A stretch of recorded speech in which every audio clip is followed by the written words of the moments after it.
कहानी की शुरुआत में हमें एयरपोर्ट दिखाया जाता है, जहां हम ब्रैड नाम के एक पायलट को देखते हैं। वह तेजी से जहाज की तरफ जा रहा होता है और साथ ही साथ वीडियो कॉल पर अपनी बेटी से बात भी कर रहा होता है। उसकी बेटी कहती है कि आज सुबह मैंने न्यूज देखी थी, जिसमें बताया जा रहा था कि आप जिस एरिया में जा रहे हो वहां का मौसम बहुत ज्यादा खराब है, जिस वजह से और भी कई सारी फ्लाइट कैंसिल कर दी गई है। इसलिए आपको भी अपनी फ्लाइट कैंसिल करके घर वापस आना चाहिए। लेकिन ब्रैड मुस्कुराकर जवाब देता है कि मैं पहले भी कई बार ऐसे मौसम में सेफली जहाज उड़ा चुका हूँ, इसलिए तुम परेशान मत हो, मैं जल्द ही घर वापस आ जाऊंगा। ये सुनकर उसकी बेटी खुश हो जाती है और कॉल काट देती है। उसके बाद ब्रैड जहाज के केबिन में आकर को पायलट से मिलता है। को पायलट थोड़ा सा नर्वस था क्योंकि आज वह पहली बार फ्लाइट उड़ाने वाला था।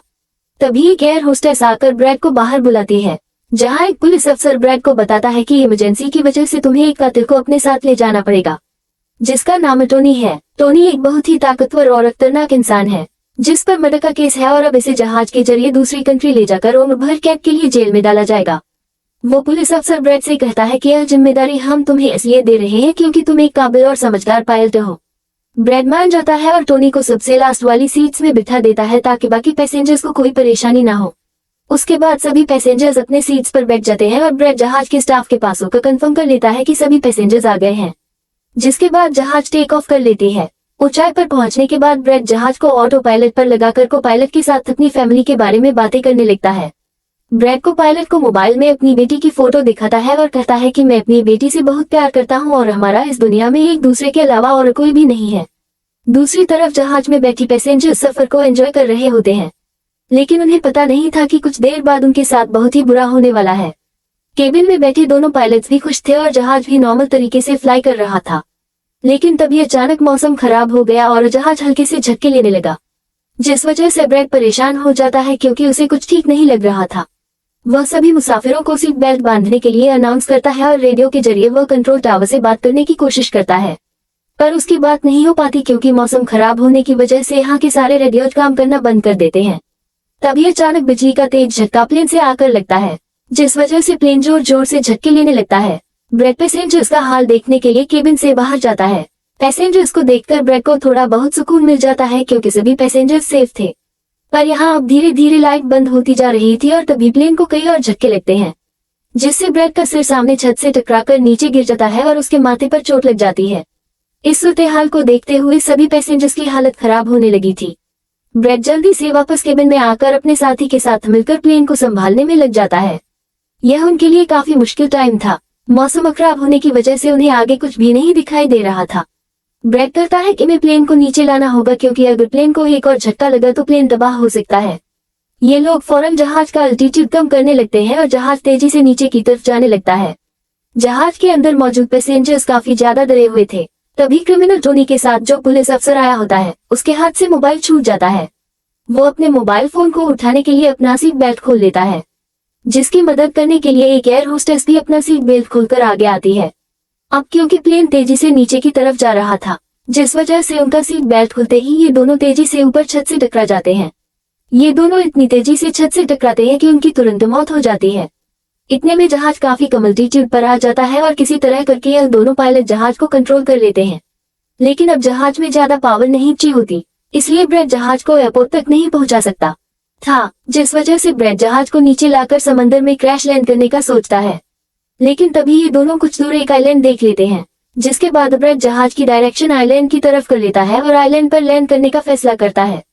कई मुश्किलों के बाद ब्रैड इस आइलैंड पर मौजूद एक रोड पर फाइनली इमरजेंसी लैंड कर लेता है। लेकिन इस इमरजेंसी लैंडिंग में सभी पैसेंजर सही सलामत होते हैं और किसी को भी चोट नहीं आती। तभी जहाज में पीछे शॉर्ट सर्किट होता है, जिसे देखकर ब्रैड खुश हो जाता है क्योंकि जहाज में अभी भी थोड़ी बहुत बिजली बची हुई थी। सभी पैसेंजर्स के जहाज से उतरने के बाद एक एयर होस्टेस कैप्टन ब्रैड को बताती है कि क्रिमिनल टोनी को ले जाने वाला पुलिस अफसर मारा गया है और एक एयर होस्टेस भी मारी गई है। ये सुनकर ब्रैड बहुत ज्यादा मायूस हो जाता है। दूसरी तरफ एयरलाइन कंपनी का मालिक देखता है कि उसका एक जहाज अचानक गायब हो गया है क्योंकि उसने प्लेन को लैंड होते हुए नहीं देखा था और काफी देर से रेडियो खराब होने की वजह से उसका पायलट से कांटेक्ट भी नहीं हो पा रहा था। इसलिए वो एयरलाइन कंपनी का मालिक स्कार्सडेल नाम के एक रेस्क्यू एक्सपर्ट को बुलाता है, जो ऐसे लोगों को ढूंढने का काम करता है जो मुश्किल में कहीं फंसे हुए होते हैं।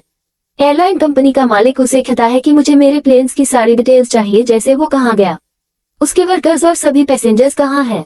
जिसके बाद रेस्क्यू एक्सपर्ट अपने काम पर लग जाता है। दूसरी तरफ सारे पैसेंजर्स इस सोच में थे कि हम यहाँ क्यों उतरे हैं। ब्रेड सभी पैसेंजर्स को इकट्ठा करके समझाता है कि इमरजेंसी की वजह से हमें यहाँ उतरना पड़ा।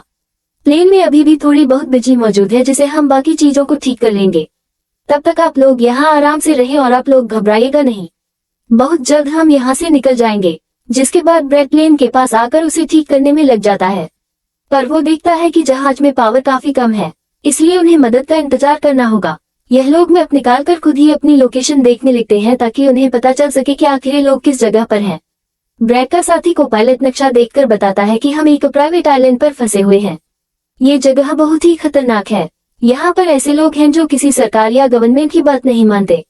अगर इन लोगों ने हमें पकड़ लिया तो हमारी जान खतरे में पड़ सकती है और हमारी गवर्नमेंट भी हमें नहीं बचा पाएगी। यह सुनकर ब्रैड कहता है कि अब कहीं से भी करके हमें अपनी रेस्क्यू टीम को यहाँ पर बुलाना ही होगा ताकि वो आकर हम सबको बचा ले, क्योंकि यही एक रास्ता है यहाँ से निकलने का। जिसके बाद ये दोनों मदद बुलाने के लिए रेडियो ठीक करने लगते हैं, लेकिन आसमानी बिजली के टकराने से रेडियो बिल्कुल खराब हो चुका था। अब ब्रैड सभी पैसेंजर्स के पास आकर उन्हें बताता है कि किसी खराबी की वजह से रेडियो काम नहीं कर रहा, लेकिन आप सब परेशान मत हो। ब्रैड उन्हें तसल्ली देता है कि हम आइलैंड के दूसरी साइड पर जाकर रेडियो को ढूंढेंगे और कंट्रोल टावर को अपनी लोकेशन बताकर रेस्क्यू टीम को यहाँ पर भेजने के लिए कहेंगे, जो आकर आप सब लोगों को बचा लेंगे। और यहाँ ब्रैड एक बहुत बड़ा कदम उठाता है। वो कहता है कि मेरे साथ टोनी जाएगा। ये कहकर वो टोनी की हथकड़ी खोल देता है। यहाँ ब्रैड जहाज के को पायलट से कहता है कि तुम जहाज की पावर को रिपेयर करने के काम पर लग जाओ। मैं जल्द ही किसी भी कॉन्टैक्ट के जरिए रेस्क्यू टीम को यहाँ तक लाने की कोशिश करूंगा। जिसके बाद टोनी और ब्रैड रेडियो ढूंढने के लिए जंगल की तरफ निकल पड़ते हैं। रास्ते में टोनी ब्रैड को उस पर भरोसा करने के लिए थैंक्स कहता है।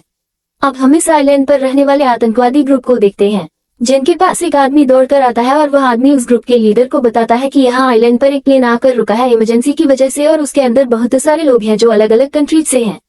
ये सुनकर ग्रुप का लीडर उस आदमी को कुछ पैसे देता है और ग्रुप का लीडर अपनी टीम से तैयार होने को कहता है। आइलैंड के जंगल में ब्रैड और टोनी आगे बढ़ रहे होते हैं। टोनी ब्रैड से पूछता है कि तुमने मुझे आजाद क्यों किया और अब मुझे कहाँ लेकर जा रहे हो। तब ब्रैड उसे कहता है क्योंकि मैं तुम्हारी वजह से सबको खतरे में नहीं डाल सकता और यहाँ एक खतरनाक आतंकवादी ग्रुप है जिसका मेरे साथ मिलकर तुम्हें सामना करना है। तब टोनी ब्रैड से कहता है कि मैं एक मिलिट्री बैकग्राउंड से हूँ और मैं यूएस मिलिट्री में कई साल ड्यूटी कर चुका हूँ। कुछ ही देर में पीछे से टोनी की आवाज आने बंद हो जाती है। जब ब्रैड पीछे मुड़कर देखता है तो टोनी वहाँ नहीं था। वह ब्रैड से अपनी जान छुड़ाकर भाग चुका था और अब ब्रैड अकेले ही जंगल में आगे निकल पड़ता है।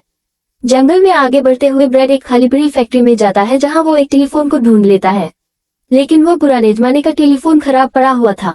जिसके बाद ब्रैड साइड पर लगे उस टेलीफोन की तार जोड़ने लगता है और टेलीफोन काम करने लग जाता है। ब्रैड जल्दी से कंपनी के हेल्पलाइन पर कॉल करता है। ब्रैड हेल्पलाइन को अपनी लोकेशन और सब कुछ बता देता है, लेकिन लाइन में कोई गड़बड़ी होने की वजह से सामने वाले इंसान तक उसकी आवाज ठीक से नहीं पहुंच रही होती, जिस वजह से हेल्पलाइन वाले ब्रैड की कॉल काट लेते हैं। तब ब्रैड को एक आइडिया आता है। वह अपनी बेटी को कॉल करता है और उसे अपनी लोकेशन और बाकी सारी चीजें एक पेपर पर लिखकर उसके ऑफिस तक पहुंचाने को कहता है। तभी बातचीत के दौरान पीछे से एक आदमी आकर ब्रैड पर हमला कर देता है, लेकिन ब्रैड उसे काफी मुश्किल से काबू कर लेता है और उस आदमी को मार मार कर बेहोश कर देता है। तभी ब्रैड को महसूस होता है कि एक और आदमी इस कमरे में आ रहा है, इसलिए जल्दी से वह छिप जाता है। पर वह आदमी कोई और नहीं बल्कि टोनी था, जिसने बहुत सारे गुंडों को मारकर उनके हथियार ले लिए थे और वह ब्रैड को आवाज देता है कि डरो मत, बाहर निकलो। फिर जब ब्रैड सामने आता है तो टोनी ब्रैड को एक बंदूक पकड़ा देता है उसकी हिफाजत के लिए। उसके बाद ये दोनों जब फैक्ट्री के नीचे वाले फ्लोर में आते हैं तो यहाँ उन्हें एक कैमरा मिलता है। कैमरा की रिकॉर्डिंग और वहाँ पड़े पासपोर्ट से इन्हें पता चलता है कि इस आइलैंड पर रहने वाले आतंकवादी लोगों को किडनैप करके उनकी फैमिली से काफी बड़ी रकम की डिमांड करते हैं, और जब किडनैप किए हुए बंदे की फैमिली की तरफ से उन्हें पैसे मिल भी जाते हैं तब भी ये लोग उसे छोड़ने के बजाय मार देते हैं। ये देखकर ब्रैड समझ जाता है कि हमारे पैसेंजर्स भी खतरे में हैं। जिसके बाद यह दोनों बाहर निकलते हैं और सामने उन्हें एक गाड़ी दिखाई देती है। ये गाड़ी उस आतंकवादी की थी जो कुछ देर पहले ब्रैड के हाथों मारा गया।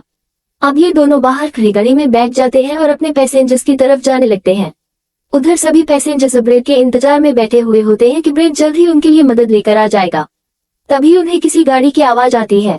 गाड़ी की आवाज सुनकर ये लोग खुश हो जाते हैं और ये लोग समझते हैं कि ब्रैड उनके लिए रेस्क्यू टीम बुला लिया है, लेकिन यह रेस्क्यू टीम नहीं बल्कि इस आइलैंड पर रहने वाले आतंकवादी थे। वह लोग गोलियां चलाकर सभी पैसेंजर्स को डराने लगते हैं। उन गोलियों की आवाज ब्रैड और टोनी ने भी सुन ली थी।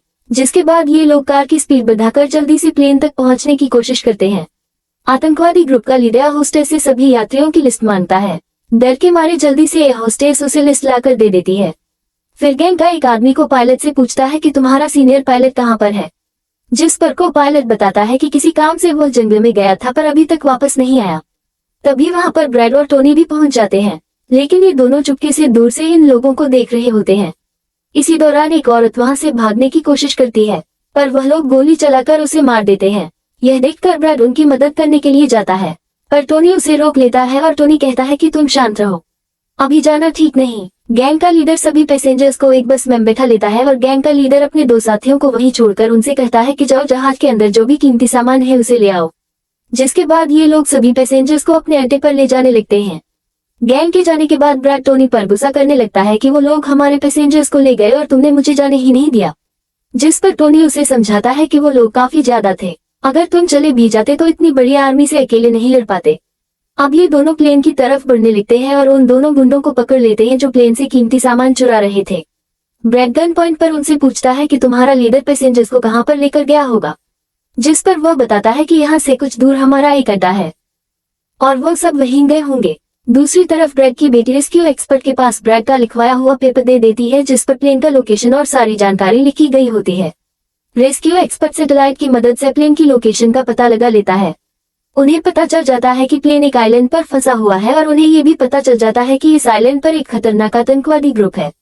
इसके बाद वह रेस्क्यू ऑफिसर अपनी एक प्राइवेट आर्मी के कैप्टन को कॉल करता है और उसे यह सारी सिचुएशन समझाकर उस आइलैंड पर जाने को कहता है। प्राइवेट आर्मी का कैप्टन मान जाता है और अपने साथियों के साथ एक पैसों का भरा हुआ बैग और कई सारे वेपन्स के बैग गाड़ी में लोड करके उस आइलैंड पर जाने के लिए रेडी हो जाते हैं। दूसरी तरफ ब्रैड देखता है कि उन आतंकवादियों के ले जाने से पहले जहाज के को पायलट ने जहाज का पावर सिस्टम रिपेयर कर लिया था और ब्रैड देखता है कि जहाज में पावर वापस आ गई है, जिसे देखकर वह बहुत खुश हो जाता है। अब ब्रैड आने वाले प्राइवेट आर्मी टीम के लिए अपनी यूनिफॉर्म पर एक मैसेज लिखकर छोड़ देता है और टोनी के साथ उस जगह पर निकल पड़ता है जहां गैंग वाले प्लेन के सभी पैसेंजर्स ले गए थे। जंगल के रास्ते से होते हुए ये दोनों उन आतंकवादियों के अड्डे पर पहुंच जाते हैं और ये दोनों गाड़ी से निकलकर चुपके से उस जगह में घुस जाते हैं जहां वो सारे गुंडे पैसेंजर्स को डराकर उनकी वीडियोस बना रहे थे ताकि यह वीडियोस उनकी फैमिली को भेजकर उनसे पैसे वसूल सके। दूसरी तरफ रेस्क्यू एक्सपर्ट की तरफ से भेजी गई प्राइवेट टीम भी प्लेन के पास पहुंच जाती है, पर उन्हें वहां जब कोई नहीं मिलता तो टीम का लीडर प्लेन के अंदर जाकर चेक करता है, जहां उन्हें 2 लोगों की लाशें मिलती हैं। ये वो 2 लोग थे जिन्हें गैंग के लीडर ने प्लेन में से सारा कीमती सामान चुराने का कहा था, लेकिन ब्रैड ने उन दोनों को मार दिया। प्राइवेट टीम के कैप्टन को ब्रैड का छोड़ा हुआ मैसेज भी मिलता है जो उस आतंकवादी गैंग के अड्डे तक आने का रास्ता था।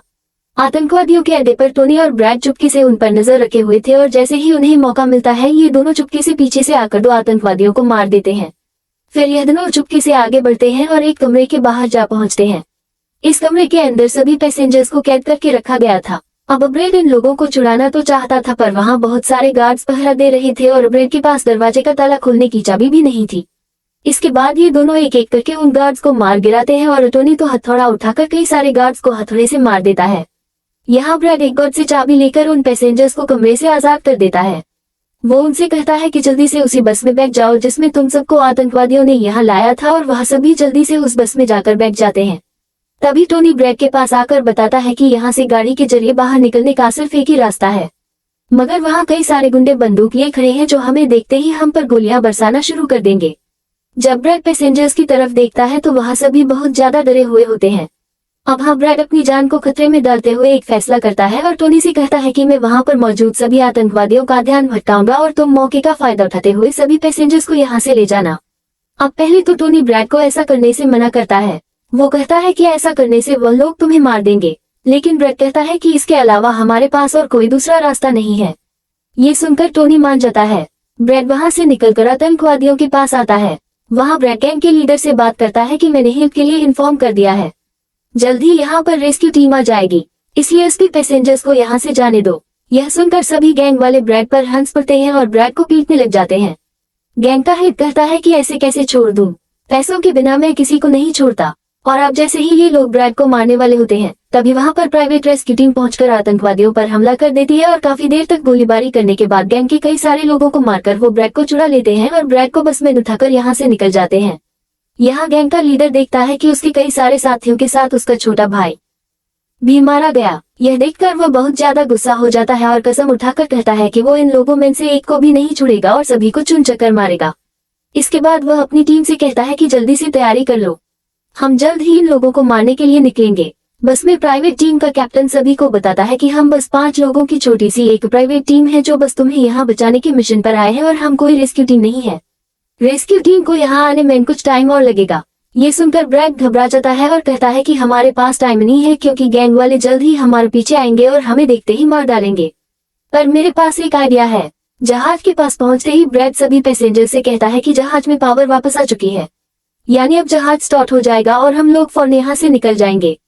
इसलिए आप सब लोग जल्दी से जहाज में बैठ जाओ क्योंकि हम रेस्क्यू टीम का इंतजार नहीं कर सकते।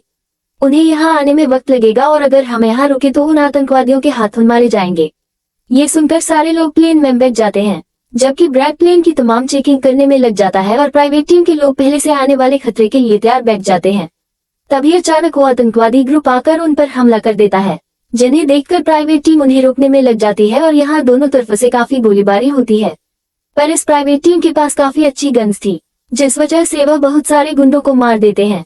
ब्रैड जल्दी से प्राइवेट टीम के लीडर को बताता है कि मैं अगले 5 मिनट बाद जहाज को स्टार्ट करने वाला हूं और तुम सब भी जल्दी से जहाज में चढ़ जाना। इसके बाद ब्रैड टोनी के पास जाता है और उसका शुक्रिया अदा करता है कि तुमने मेरे इतने मुश्किल वक्त में साथ दिया। ब्रैड खुद को गोलियों से बचाते हुए अंदर जहाज में आकर अपने केबिन में बैठ जाता है और अपने साथी को पायलट के साथ मिलकर प्लेन को स्टार्ट करने में लग जाता है।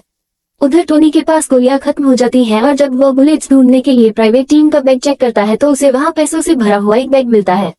लेकिन इस वक्त टोनी पैसों को छोड़कर दूसरी बैग से गोलियां निकालकर दोबारा आतंकवादियों से लड़ने लगता है। यहाँ तब तक ब्रैड भी प्लेन को राइट साइड पर घुमा देता है। अब प्राइवेट टीम के सोल्जर्स भी एक एक करके जहाज में चढ़ने लगते हैं और टोनी उन्हें कवर फायर देता है। पावर आने की वजह से रेडियो भी काम करने लग जाता है। अब ब्रैड को प्लेन कंपनी का मालिक बताता है कि मैं तुम्हें कोई सुरक्षित जगह बता दूंगा जहां तुम जा सकते हो। अब सभी लोग जहाज में चढ़ जाते हैं पर टोनी नहीं चिढ़ता। वह पैसों से भरा बैग लेकर वहां से भागने लगता है क्योंकि अगर वह इनके साथ प्लेन में वापस गया तो पुलिस वाले उसे फिर से पकड़कर जेल में डाल देंगे।